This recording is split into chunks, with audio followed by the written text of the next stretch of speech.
Hello, welcome to my space station. Today let's discuss about the Berlin Wall. So for those who don't know, the Berlin Wall was a barrier, entire wall created by the Soviet Union in 1961 to prevent anyone from going from East Berlin to West Berlin. So I've explained about the Berlin blockade and the Berlin airlift in one of my previous videos, so make sure you check that out before watching this one. So if you have already checked that out, let's get into the video. So there's a difference between, one thing I need to point out, there's a difference between the Berlin blockade and the Berlin Wall. The main purpose of the Berlin blockade was to prevent supplies from getting through. But the main purpose from the Berlin Wall was to make sure that no people and supplies could get through. Anyways, there was no need for the supplies anymore.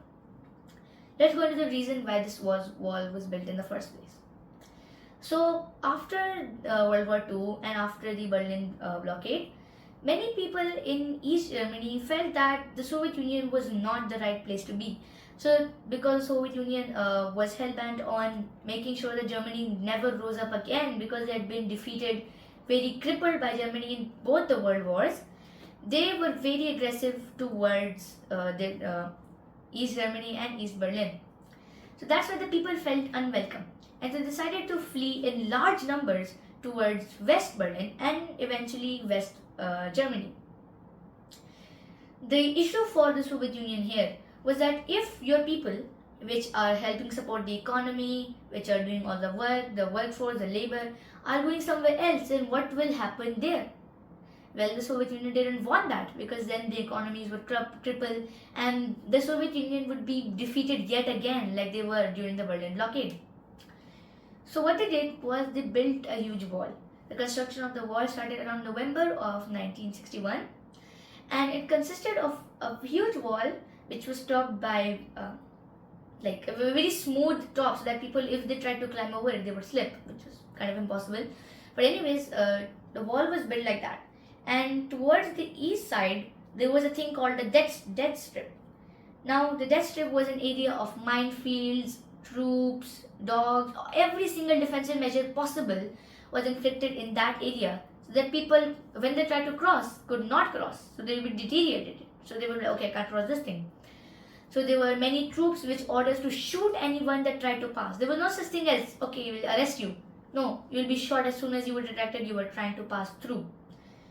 And on the west side was graffiti, and this is the main symbol of Berlin was that the graffiti on the wall, people put paint there. Now both of the sides were kind of affected by that because you see, Berlin is not a town that was usually split before. It was just a normal town.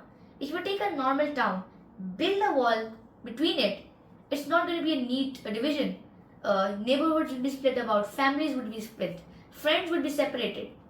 And entire companies could be either half of them would be left on one side, half on the other side. It was a very not properly done division because that was what it meant to be. So the wall, what it did was that no people could cross into West Germany, so East Germany would prosper. And they were wrong. People did not want to live, and many hundreds of thousands of people tried to cross.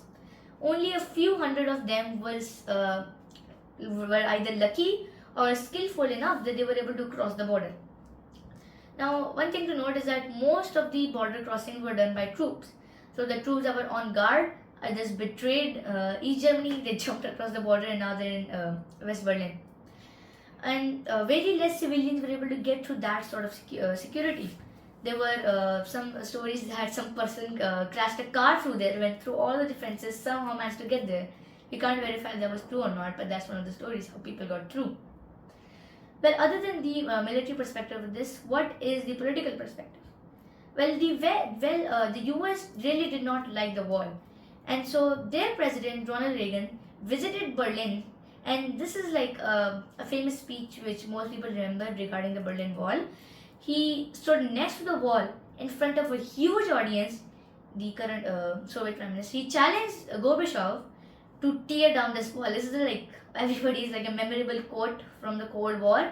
Mr. Gorbachev, I challenge you, tear down this wall. That would advance dramatically the cause of freedom and peace.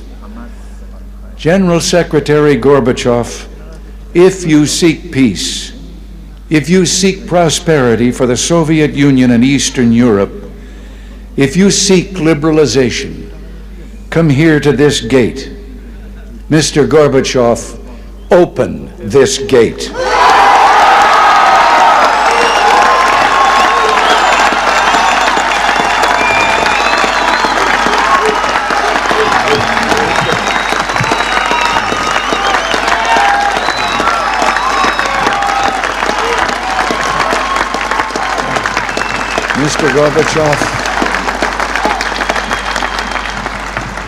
Mr. Gorbachev, tear down this wall.